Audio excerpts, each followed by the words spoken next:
तो सोचिए, अगर आपके पास वैलिड पासपोर्ट है, आपने कोई क्राइम नहीं किया है और आपको किसी कोर्ट ने कन्विक्ट भी नहीं किया है, और एक गवर्नमेंट का लेटर आता है your passport has been impound. आप सोचिए वाई। गवर्नमेंट कहती है पब्लिक इंटरेस्ट में हमने किया है, लेकिन मुझे रीज़न नहीं बताया गया। अब गवर्नमेंट कहती है कि रीज़न नहीं बताया जा सकता। अब सवाल है, क्या सिर्फ इसलिए कि पार्लियामेंट ने एक लॉ बना दिया है और गवर्नमेंट किसी सिटीजन की जो पर्सनल लिबर्टी को है वो रिस्ट्रिक्ट कर सकती है? ये कॉन्स्टिट्यूशन गवर्नमेंट को कुछ भी करने के लिए अलाउ कर सकता है? तो इस सवाल को लेकर सुप्रीम कोर्ट के सामने एक पिटीशन आई, Maneka Gandhi versus union of India. और दोस्तों, ये सिर्फ पासपोर्ट का केस नहीं था, ये केस था स्टेट की पावर की लिमिट क्या है।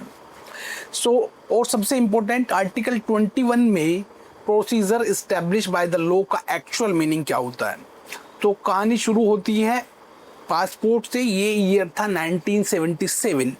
मेनका गांधी ने पासपोर्ट जो था उनका, गवर्नमेंट ने पासपोर्ट एक्ट 1967 के सेक्शन 10B 10 सब क्लोज 3 के C के अंडर उनका प्रोटेक्शन इम्पाउंड कर दिया, और ऑर्डर में जो है वो ग्राउंड बता दिया कि पब्लिक इंटरेस्ट में हम ऐसा कर रहे हैं, लेकिन मेनका गांधी को रीज़न नहीं बताया कि क्यों कर रहे हैं।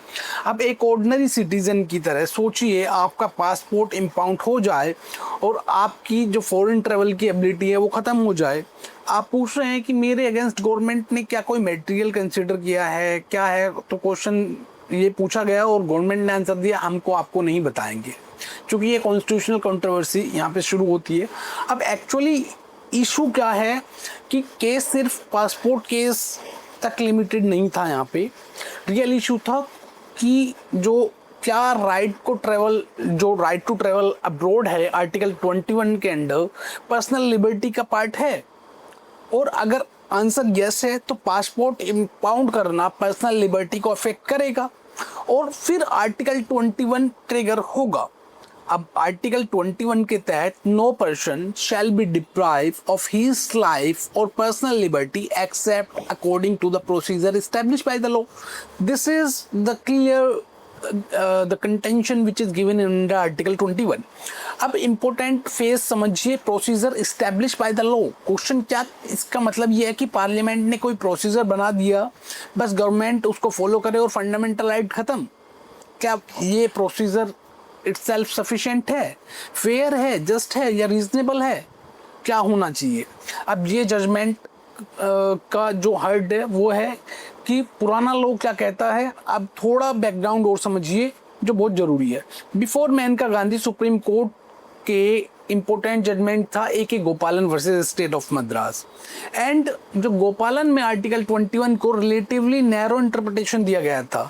ब्रॉडली अप्रोच ये थी, अगर लेजिस्लेचर ने एक लॉ बनाया है और उस लॉ में प्रोसीजर प्रिस्क्राइब है तो आर्टिकल 21 के कॉन्टेक्स्ट में कोर्ट प्रिलिमिनरी ये देखेगा कि प्रिस्क्राइब प्रोसीजर फॉलो हुआ है या नहीं है। मतलब प्रोसीजर है, यस, लॉफुली एनेक्टेड है, यस, तो आर्टिकल 21 चैलेंज का स्कोप कंपेटिटिवली नैरो था। ये मेनका गांधी ने कॉन्स्टिट्यूशनल इंटरप्रिटेशन को जो फाउंडेशनली ट्रांसफॉर्म कर दिया। अब सुप्रीम कोर्ट ने क्या यहाँ पे चेंज किया? अब आता है कि जजमेंट का जो मोस्ट इंपॉर्टेंट प्रिंसिपल है, कोर्ट ने क्या कहा, आर्टिकल 21 का जो प्रोसीजर है, कोई भी प्रोसीजर हो सकता है, but that procedure must be just, fair and reasonable और not arbitrary, not fanciful, not oppressive. So ये स्टेट यानी कि स्टेट ये नहीं कह सकता कि जी मेनका गांधी ने एक प्रोसीजर बना दिया है, देयरफॉर एनीथिंग इज परमिसेबल। तो स्टेट ये कभी नहीं बोल सकता कि मैंने तो एक प्रोसीजर एस्टैब्लिश कर लिया है, एक प्रोसीजर बना दिया है, and because of this procedure this is happening, so I am not going to be responsible. Constitutional procedure को कॉन्स्टिट्यूशन स्टैंडर्ड सेटिस्फाई करना जरूरी है। सुप्रीम कोर्ट ने आर्टिकल 21 और आर्टिकल 14 और आर्टिकल 19 तीनों को साथ रीड किया और यहाँ एक फेमस कॉन्सेप्ट इमर्ज हुआ था, गोल्डन ट्रायंगल। सो आर्टिकल 14 आपको कहता है equality and non arbitrariness. Article 19 आपको freedom guaranteed to the citizen, freedom to speak, freedom to travel, this is all part of article 19। Article 21 is a life and personal liberty code का approach था।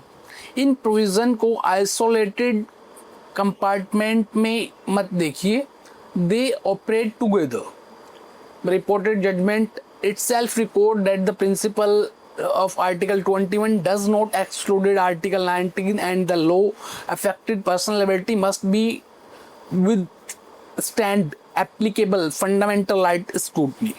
So अब article 14 का क्या role है इसमें?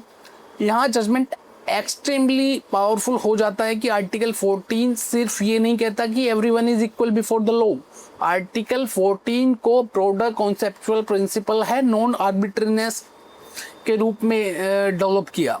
Simple language में समझे तो गवर्नमेंट के पास पावर है, बट पावर को आर्बिट्री एक्सरसाइज नहीं किया जा सकता। सपोज एक ऑफिसर के पास में डिस्क्रेशन है, वो किसी पर्सन के अगेंस्ट एक्शन ले सकता है, बट ही से मुझे लगा इसलिए कर दिया, so that not allowed. State action must be reasonable, fair and constitutional justification. इसी कॉन्टेक्स्ट में कोर्ट ने आर्बिट्रीनेस और इक्वलिटी के रिलेशनशिप को एक्सप्लेन किया। जस्टिस भगवती ने रीजनिंग में आर्टिकल 14 की आर्बिट्रीनेस के अगेंस्ट कॉन्स्टिट्यूशनल गारंटी बनकर इमर्ज करता है।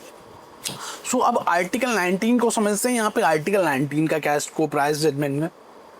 तो सपोज गवर्नमेंट का एक्शन किसी पर्सन की फ्रीडम ऑफ स्पीच को अफेक्ट करता है या प्रोफेशन को अफेक्ट करता है, तो सिर्फ आर्टिकल 21 बोलकर गवर्नमेंट स्केप नहीं कर सकती कि जी कोर्ट की रीजनिंग थी कि a law may be affect personal liberty under article 21, but if it is also restrict a freedom protected by Article 19, it must be satisfy Article 19 as well। यानी fundamental right के जो दूसरों से disconnect या आपको isolated नहीं कर सकता। They overlap, they protected the same individual from the different form of state excess. सबसे इंपॉर्टेंट आर्टिकल 21। अब एक simple example, suppose parliament pass a law, so government may restrict your liberty whenever it's considered necessary।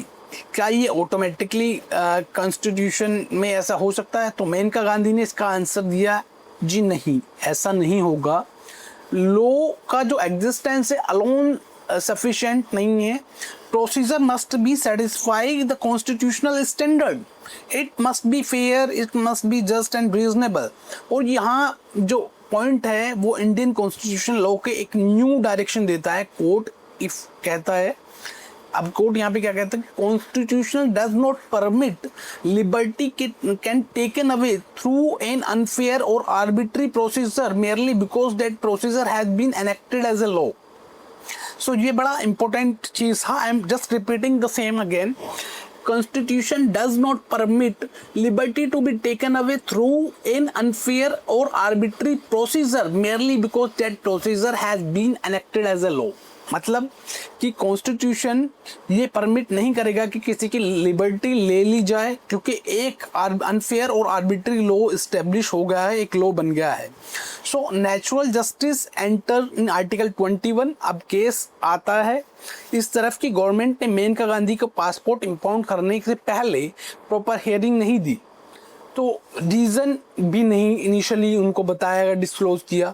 यानी court ने कहा कि natural justice को तो आप ने फॉलो नहीं किया है। अब audi alteram partem, meaning hear to the other side. अगर गवर्नमेंट आपके अगेंस्ट एडवर्स एक्शन लेने जा रही है, normally you should get a opportunity to know the case against you and you can respond. इससे इसका पर्पस गवर्नमेंट को punish करना नहीं है, बल्कि पर्पस है decision making to be fair. Court ने एडमिनिस्ट्रेटिव एक्शन और जो नेचुरल जस्टिस के बीच में आर्टिफिशियल डिस्टिंक्ट को रिजेक्ट करने की यहाँ पे direction the. The judgment explain a fairness in action may be required an opportunity to of a hearing even in administrative decision making where the decision adversely affect right। लेकिन क्या हर case में full hearing जरूरी है? यहाँ पे एक important nuance है। कोर्ट ने नेचुरल जस्टिस को मैकेनिकली अप्लाई नहीं किया और क्वेश्चन ये है कि does fairness of the circumstances require to be opportunity of being heard. So यानी नेचुरल जस्टिस के एप्लीकेशन कॉन्टेक्स्ट डिपेंड है कि इमरजेंसी हो, अर्जेंसी हो, पब्लिक इंटरेस्ट है, कॉन्फिडेंशियल इंफॉर्मेशन है या एक्सेप्शनल सर्कमस्टेंसेज है। कोर्ट ये सब कंसिडर कर सकता है, but state can not simply से द पब्लिक इंटरेस्ट है and thereby completely eliminate constitutional fairness। अब पासपोर्ट केस पर वापस आते हैं। गवर्नमेंट के पास सेक्शन 3 सब क्लोज C पासपोर्ट एक्ट के अंडर पावर थी। कोर्ट ने ये कहा कि पासपोर्ट कभी इम्पाउंड नहीं किया जा सकता। इम्पोर्टेंट डिस्टिंक्शन है, कोर्ट ने गवर्नमेंट की जो स्टेचुरी पावर है उसको कम्प्लीटली डिस्ट्रॉय नहीं किया। कोर्ट ने कहा पावर का एक्सरसाइज कॉन्स्टिट्यूशनल प्रोसीजर के अकॉर्डिंग होना चाहिए। अब जब गवर्नमेंट पासपोर्ट इम्पाउंड किया तो मेनका गांधी को हेयरिंग के एडुकेट अपॉर्चुनिटी नहीं दी गई, रीज़न भी नहीं बताया गया।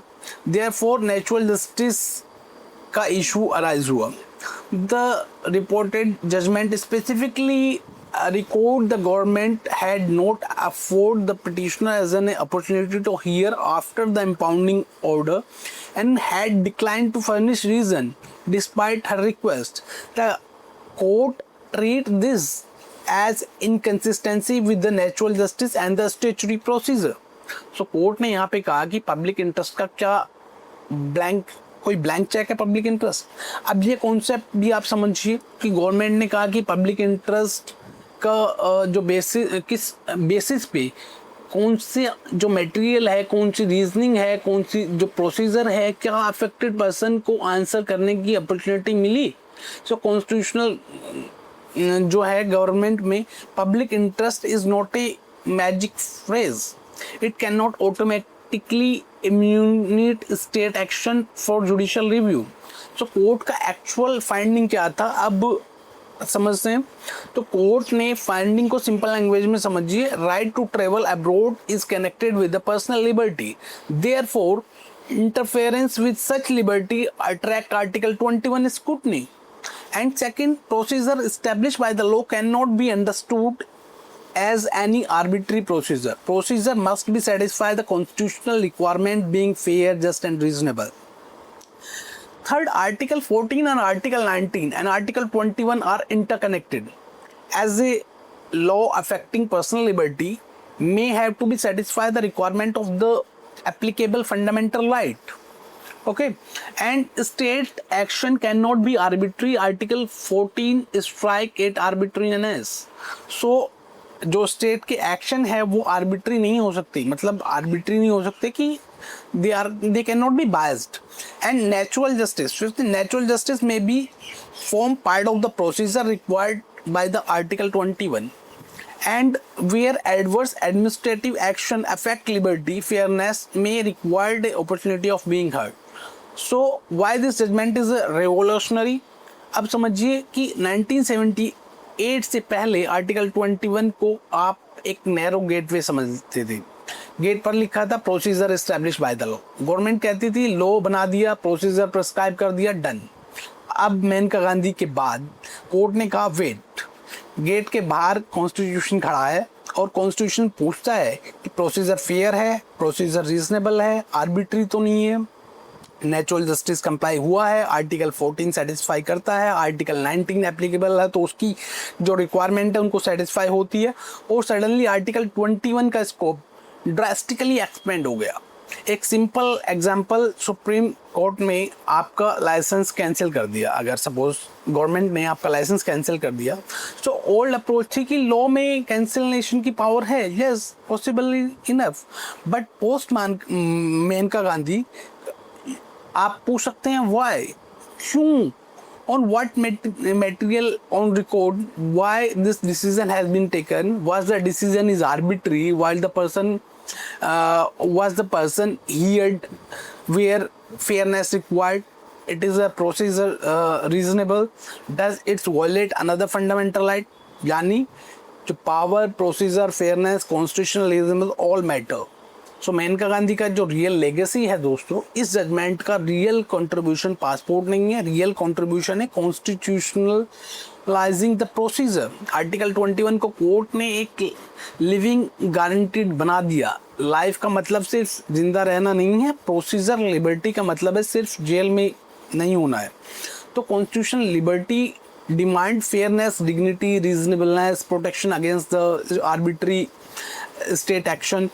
इसी कॉन्स्टिट्यूशनल फिलॉसफी ने जो सब्सिक्वेंटली आर्टिकल 21 के अंडर मल्टीपल राइट को डेवलप करने का फाउंडेशन प्रोवाइड किया। सो एग्ज़ाम इंटरव्यू में क्वेश्चन आता है तो what is the ratio of Maneka Gandhi, आप सिंपली समझिए आर्टिकल 21 में फेयर प्रोसीजर, डेट, इनकम्प्लीट। अब बेटर आंसर है Maneka Gandhi transform Article 21 by holding that the procedure established by the law must be fair, just and reasonable and cannot be arbitrary, fanciful and oppressive. It is also established a close interpretation between the Article 14, 19 and 21.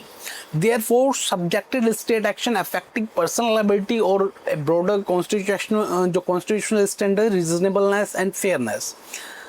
The biggest takeaway we can say the Maneka Gandhi, before Maneka Gandhi, law procedure established by law is Article 21, and after Maneka Gandhi, law procedure, fairness, reasonableness, Article 14 applicable, Article 19 and 21.